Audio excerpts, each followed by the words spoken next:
ఏర్పాటు చేయండి, 6 గ్యారెంటీలను అమలు చేసే బాధ్యత నేను తీసుకుంటాని తుక్కుగూడలో రాజీవ్ గాంధీ ప్రాంగణంలో సోనియా గాంధీ గారు మాట ఇచ్చిండ్రు. ఆడబిడ్డలందరికీ తెలుసు, 2004లో కరీంనగర్ జిల్లాకు వచ్చినప్పుడు శ్రీమతి సోనియా గాంధీ గారు 60 సంవత్సరాల ఆకాంక్ష, వందలాది తెలంగాణ బిడ్డల ఆత్మ బలిదానాలను దృష్టిలో పెట్టుకొని ఆనాడు 4 కోట్ల తెలంగాణ ప్రజలకు మాట ఇవ్వడం జరిగింది. మీరేం ఆలోచన చేస్తున్నారో, మీ ఆత్మాభిమానం కోరుకుంటున్న తెలంగాణ రాష్ట్రాన్ని ఇచ్చే బాధ్యత కాంగ్రెస్ పార్టీ తీసుకుంటుంది అని ఆనాడు శ్రీమతి సోనియా గాంధీ గారు తెలంగాణ ప్రజలకు మాట ఇవ్వడం జరిగింది. ఆ మాట నిలబెట్టుకోవడం ఎంత కష్టమైందో మీకందరికీ తెలుసు. తెలంగాణ రాష్ట్రం ఇవ్వడంలో ఆంధ్రప్రదేశ్లో కాంగ్రెస్ పార్టీ మనుగడ కోల్పోయి, కేంద్రంలో ప్రభుత్వాన్ని కోల్పోయి, తెలంగాణ రాష్ట్రంలో ఎన్నో ఒడిదుడుకులు ఎదుర్కొన్నా మాట తప్పని మడమ తిప్పని నాయకురాలుగా మన నాయకురాలు సోనియమ్మ తెలంగాణ రాష్ట్రాన్ని ఇచ్చి, ఇవాళ తెలంగాణ రాష్ట్రంలో ఎంతో మంది తల్లులు తమ బిడ్డలు తెలంగాణ కోసం ఆత్మ బలిదానం చేసుకుంటుంటే ఆ తల్లుల కడుపు కోత తెలిసి ఒక బిడ్డను కోల్పోతే తల్లికి ఎంత దుఃఖం ఉంటుందో సోనియమ్మకు తెలుసు. ఎందుకంటే తన కళ్ళ ముందల్నే తన అత్తగారిని AK-47 తుపాకీ తూటాలతోని ముష్కరులు కాల్చి చంపినరు.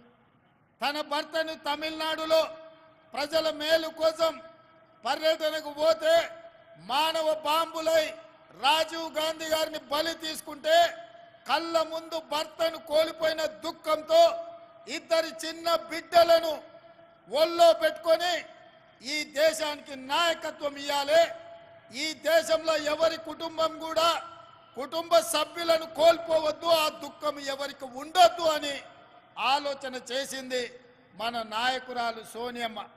అందుకే తెలంగాణ ఉద్యమంలో పిల్లలు చచ్చిపోతుంటే, ఆత్మ బలిదానాలు చేసుకుంటుంటే అధికారం పోయినా పర్వాలేదు, ఆంధ్రప్రదేశ్లో పార్టీ చచ్చిపోయినా పర్వాలేదు, కేంద్రంలో అధికారం కోల్పోయినా పర్వాలేదు, ఇక ఏ తల్లి కూడా దుఃఖంతో తన బిడ్డను కోల్పోవద్దు, నేను తెలంగాణ రాష్ట్రం ఇస్తా అని చెప్పి ఇచ్చిన మాట నిలబెట్టుకొని తెలంగాణ రాష్ట్రాన్ని ఇచ్చిన మహిళా శక్తి శ్రీమతి సోనియమ్మ అని చెప్పి నేను ఈ సందర్భంగా తెలియజేస్తున్న మిత్రులారా. ఇవాళ మా అక్కలకు, మా చెల్లెళ్లకు, మా పెద్దమ్మలకు, మా అమ్మలకు నేను గుర్తు చేయదలుచుకున్నా, కాంగ్రెస్ పార్టీ అంటే ఇందిరమ్మ, కాంగ్రెస్ పార్టీ అంటే సోనియమ్మ, కాంగ్రెస్ పార్టీ అంటే ప్రియాంక గాంధీ. మరి ఇవాళ కాంగ్రెస్ పార్టీని నడుపుతున్నదే మహిళా శక్తి. మన నాయకురాళ్ళు ఒక మహిళా నాయకత్వంలో మేము పని చేస్తున్నాము అంటే మేము గర్వంగా గొప్పగా చెప్పుకుంటున్నాం మా నాయకురాలు సోనియా గాంధీ అని. అందుకే వచ్చిన తెలంగాణ రాష్ట్రంలో 10 సంవత్సరాలు ఏ ఆడబిడ్డను పట్టించుకోలే, ఏ ఆడబిడ్డను కలవలే. ఆనాటి ముఖ్యమంత్రి ఆడబిడ్డలు ఎట్లున్నారని అడగలే, మహాలక్ష్మి గ్రూపుల పరిస్థితి చూడలే, మీకు పావులా వడ్డీ ఇయ్యలేదు, సున్నాకు వడ్డీ గురించి మాట్లాడలేదు, మీ సంఘాలను దివాలా దీపించి మీ ఉసురు తలిగింది కాబట్టే ఇవాళ ఉద్యోగం ఊడిపోయి ఫామ్ హౌస్లో వండుకున్నాడు. వెనకటికి మన పెద్దలు చెప్పిండ్రు, ఆడబిడ్డ కన్నీరు పెట్టద్దు, ఏ ఇంట్లో ఆడబిడ్డ కన్నీళ్లు పెట్టదో ఆ కన్నీళ్లు ఊరికే పోవు, తప్పకుండా బలి తీసుకుంటాయని. అందుకే తెలంగాణలో ఉన్న ఆడబిడ్డలు 10 సంవత్సరాలు కష్టాలలో కన్నీళ్లలో కేసీఆర్ కనికరం లేక సంఘాలను దివాలా దీపిస్తే ఆడబిడ్డలందరూ కంకణం కట్టుకొని కేసీఆర్ను బండకేసి కొట్టిండ్రు, 100 మీటర్ల గోతి తీసి పాతి పెట్టిండ్రు. అందుకే ఇవాళ ఈ వేదిక మీద ఇందిరమ్మ రాజ్యం కాంగ్రెస్ ప్రభుత్వం వచ్చింది. ఇవాళ కాంగ్రెస్ అధికారంలో ఉంది అని అంటే మీ సోదరుడుగా, మీ అన్నగా, మీ తమ్ముడుగా, మీ రేవంత్ అన్నగా ఈ తెలంగాణ రాష్ట్రానికి ముఖ్యమంత్రి అయినంటే ఈ ఆడబిడ్డల ఆశీర్వాదం ఉండబట్టే, మీరు నమ్మి విశ్వాసంతో ఓటేసిండ్రు కాబట్టి ఇవాళ కాంగ్రెస్ పార్టీ అధికారంలోకి వచ్చింది. అందుకే ఆడబిడ్డల ఆశీర్వాదం తీసుకొని డిసెంబర్ 7 నాడు ఎల్బీ స్టేడియంలో కాంగ్రెస్ ప్రభుత్వాన్ని ఏర్పాటు చేసి డిసెంబర్ 9 నాడు 48 గంటలు తిరగకుండే మా ఆడబిడ్డల ఆశీర్వాదంతో మా ప్రభుత్వం ఏర్పడ్డది, వాళ్లకు మేలు చేయాలని ఆర్టీసీ బస్సుల్లో ఆడబిడ్డలకు ఉచిత ప్రయాణాన్ని కాంగ్రెస్ పార్టీ ఏర్పాటు చేసింది.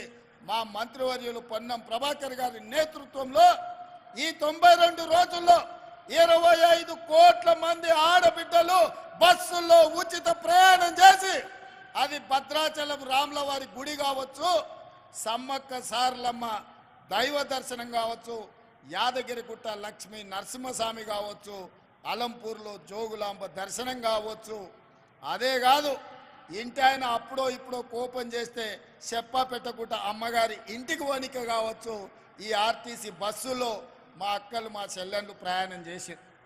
ఇవాళ మా ఆడబిడ్డలు మా అక్కలు మా చెల్లెళ్ళు ఆర్టీసీ బస్సులో ప్రయాణం చేస్తుంటే కేసీఆర్ అల్లుడు హరీష్ రావు ఆయన కొడుకు కేటీఆర్ కవిత కలిసి ఆటో డ్రైవర్లతో ధర్నా చేపిస్తారు కిరాయిలు ఇచ్చి. ఏమన్నాయంటే ఆడబిడ్డలకు ఆర్టీసీ బస్సులు బంద్ చేయండి అని. నేను అడగదలుచుకున్నా మా ఆడబిడ్డల్ని, మీకు ఇచ్చే ఆర్టీసీ ఉచిత ప్రయాణం కేసీఆర్ బంద్ చేయాలంటుండు, టీఆర్ఎస్ వాళ్ళు ధర్నా చేస్తుండ్రు, నన్ను ఏం చేయమంటారని చెప్పి నేను మిమ్మల్ని అడగదలుచుకున్నా. నేనైతే ఎవడొచ్చినా సరే ఆడబిడ్డలకు అడ్డం పడితే ఆర్టీసీ బస్సు మీద ఎక్కించైనా సరే ఆడబిడ్డలకు ఉచిత బస్సు రవాణా సౌకర్యాన్ని మీ అందుబాటులోకి తీసుకొచ్చే బాధ్యత నేను తీసుకుంటా అని చెప్పి నేను చెప్పదలుచుకున్నా. ఇదే కాదు, రూపాయి కూడబెట్టి ఇంటి పని పాసి పని చేసి తట్ట పని పార పని మట్టి పని ముంబై దుబాయ్ వలసపోయిన ఆడబిడ్డలు రూపాయి కూడబెడితే ఇంటానికి ఏదన్నా జబ్బొచ్చినా పిల్లలకు బాలేకపోయినా బిడ్డ ఇంటికి ప్రసవానికి వచ్చిన లక్షల రూపాయలు దవాఖాన ఖర్చు అవుతున్నాయి.